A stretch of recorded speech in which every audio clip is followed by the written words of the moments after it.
السلام عليكم ورحمة الله وبركاته. شما هركفوني كم جرتو فردفتو تا يوتيوب كوتي نغانكو كجرتنو تسنا غوجچا هردمو كنني سيتيمو اكسمس كنني ادسني باباسو جچودا غتي ميشاله الكترونكسيتي جچودا ميشاله افسار حجتن اكسمس كان غازي را حجتن جچودا كيساهو فريجي ماشينا جوزي كنيا توغسو استوفي ادا جچودا تي تلفزيوني واحد دو جچودا كنني سيتي هيموتا جچودا ماري هانغاتو مراتي فيديو كان دغفدا يورو فيديو دغفتن لايك gochuu hin dagatina namoonni haaraa taatan ammoo subscribe gochuudhaan maatii kootaa yeroo hunda viidiyoon gadhiisu akkasiin bira ga'uuti jechuudha.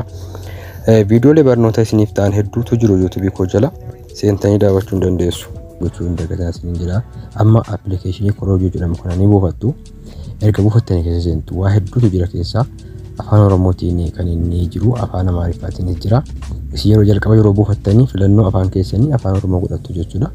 Sana booda egaa keessa seentanii waa hedduutu jira. Odooftanii ilaaltu meeshaalee elektirooniksii jira, uffata jira, kan Itoophiyaa keessatti oomishaman jira, wanti keessa dhiban jiru jechuudha. Firiijii irraa kaasee televiizyinii, eerfoonii gurraa, laaptooppii jechuudha.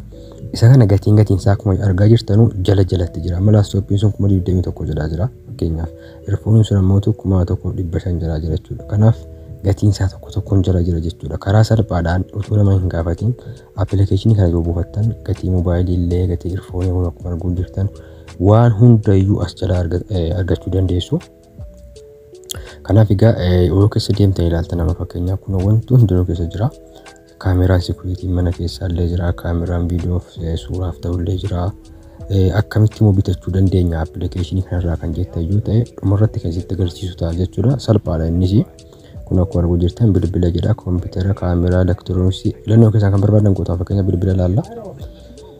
Bilbila irratti yeroo tuqxan kun asirratti baasanii fida. iPhone irraa kaasee Samsung, Galaxy, Infinix wanti hundinuu jira. Gatiin isaa sanuma jechuudha. Gatiin isaa gatii dhugaa ta'edha jechuudha. Ajajachuun dandeessu dhibbaan dhibbatti. Eerfoonii isa kan maayikiitu jira. Kun moobaayiliin kun 7,300 ilaala.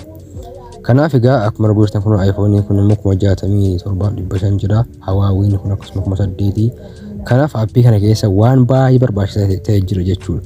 Akkasumas maashina uffata miiccus jira. Gatii isaa achuma jalatti ilaaltanii isin ajajachuu dandeessu jechuudha kun. Isin filannoo keessan appilikeeshina Korojoo godhadhaa Play Store irraa argattu. Kun silkii Samsung kana 28 akkuma arguu jirtanu silkii smartii ta'e silkii baay'ee bareedaa ta'edha jechuudha. Kanaaf egaa gabaabumatti karaa salphaadhaan kan isin gatii meeshaalee osoo nama hin gaafatin osoo hin cannaqamin argachuu dandeessanu jechuudha. Filannoo keessan kan barbaadan gootanii fakkeenyaaf kaameraa kanarratti yoo tuqaastan kunoo kaameraa kan viidiyoo laaptooppii kaameraa security kan mana keessaa kun gatiin isaa 37,500 68,500 laaptooppiin kun 28,500 kaameraa security sun 6,700. Kanaaf egaa onlaayinii irraan ajajachuu dandeessu jechuudha. Appilikeeshinii kana gadi buufadhaatii itti fayyadamaa isiniin jedha. Nama gaafachuu isin barbaachisu, gatii meeshaalee meeqachuu isin barbaachisu jechuudha. Haaluma yeroo wajjiniin akkasiin jirtan nuti isinii fiduu danda'ani waan ta'eef yoo ajajachuu hin barbaanne gatii isaa meeqa akka ta'e baruuf isin fayyada waan ta'eef. Kanaaf egaa waan baay'eetu jira appilikeeshinii kana keessa. Play Store irra seenaatii Korojoo jedha, search godhaa gadi buufadhaatii afaan Amaaraaf afaan Oromoo isin jira jechuudha. Isin filannoo keessan afaan barbaadan yoo godhattanii kana keessa onlaayinii irraan ajajachuu dandeessu jechuudha. Wanni keessa dhibeen jiru meeshaalee hedduutu jira. Caammaa irraa kaasee, uffata irraa kaasee, televiizyinii irraa kaasee waan barbaadantu jira jechuudha. Gatiin isaas meeqa akka ta'e achuma keessaan ilaaltanii bitachuu dandeessu jechuudha. Waan isiniif ta'e filattanii gara gadiitti ergi bakka jirutu jira afaan Oromootiin dhumarratti kan isinitti agarsiisaa jechuudha. Ergi san yeroo tuqxanii dhaqee meesheejiin jalaaf gala jechuudha. Akkuma nama meesheejiin walii barreessuutti walii barreessuu dandeessan achi keessaan. Jalqaba yeroo bantan iimeelii keessanii waliin isin gaafate iimeeliidhaan bantu jechuudha. Asitti kunoo kan Itoophiyaa keessatti oomishaman jedha. Meeshaalee Itoophiyaa keessaa kana kan waliin ilaallutaa kunoo mannis jira, soofaa adda addaa jira. Waan baay'eetu jira. Caammaa illee jira jechuudha. Gatiin jiraas kun akkuma caammaa 800 jira jiru. Caammaan kun 1,800 bitachuu dandeessu. Kan biraa immoo odooftanii ilaaltu. Kun akkuma argitan uffanni illee ni jira uffata aadaa uffata normaalii uffata aadaa kana kun 1800 jira jiru.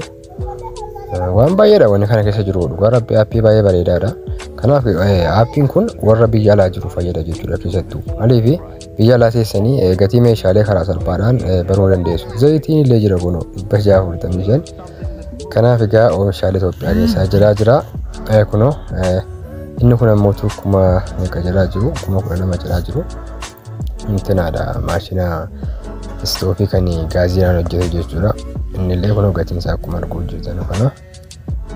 Gatiin isaa hundinuu jala jira jechuudha. Kunoo akkasitti akkuma arguu jirtan afaan Oromootiin jira akkami wanti kun jira jettu yoo ergi yoo bakka jiru sana ergitanii gaafachuu dandeessu. Kunoo bakka diimaatti marame kana yoo tuqxan meeseejiin dhaqee jaraaf gala jechuudha. Jarri immoo achuma isiniif barreessu. Kunoo bilbila illee jira. Waan baay'eetu jira bakka haala barbaaddaniin karaa salphaadhaan online irraan application korojoo yoo fayyadamtan ergachuu ni dandeessu, bitachuu ni dandeessu. Akkasumas aappii kana irratti waa gurguruu ni dandeessu. Bitachuu qofa miti, daawwachuu qofas miti. Isiniif keessan beeksifattanii namni karaa onlineetiin isinirraa bituu danda'a jechuudha. Kanaaf wanti asirra jiru gatii manaallee ni jira. Caammaa waa hedduutu jira. Kanaaf aappii kana yoo gadi buufattanii isinis keessan beeksifattanii gurgurachuu dandeessu jechuudha. Daawwattoota keenya viidiyoo kana like share gochuuf hin dagatinaa. Barnoota hedduutu jira YouTube kana jala seenaatii daawwadhaa please. Hundi keessan yeroo viidiyoo daawwatan like gochuuf hin dagatinaa. Shittoon illee jira kuno. Bakka akkuma isiniin jedhee wanti dhibee hin jiru filannoo keessan kan barbaaddan yoo gootanii waa hedduu argattu. Isiniin jedha daawwattoota kiyya. Akkasii waan biraa mootu viidiyoo hedduun gadi dhiisee jira waan isin fayyadu gatii meeshaalee ijaarsa manaa kanitiif kan oolan jechuudha. Asuma YouTube kana jala yoo ol deemtan argachuu dandeessu. Amma yeroo hedduu viidiyoon amma dura hojjedhee gadhiisee namoonni gaafii na gaafatu jechuudha. Maaliif ani immoo yeroo lamarra deebi'ee viidiyoo hojjechuun naaf hin mijatu waan ta'eef jala ol deemaatii maaltu akka jiru viidiyoon tokko ni mul'ata jechuudha. Hordofaa dhaggeeffadhaa jechuudha. Kanan isiniif hima. Egaa waa'een application kana fakkaata korojoo application kana Play Store irra gadi buufadhaa.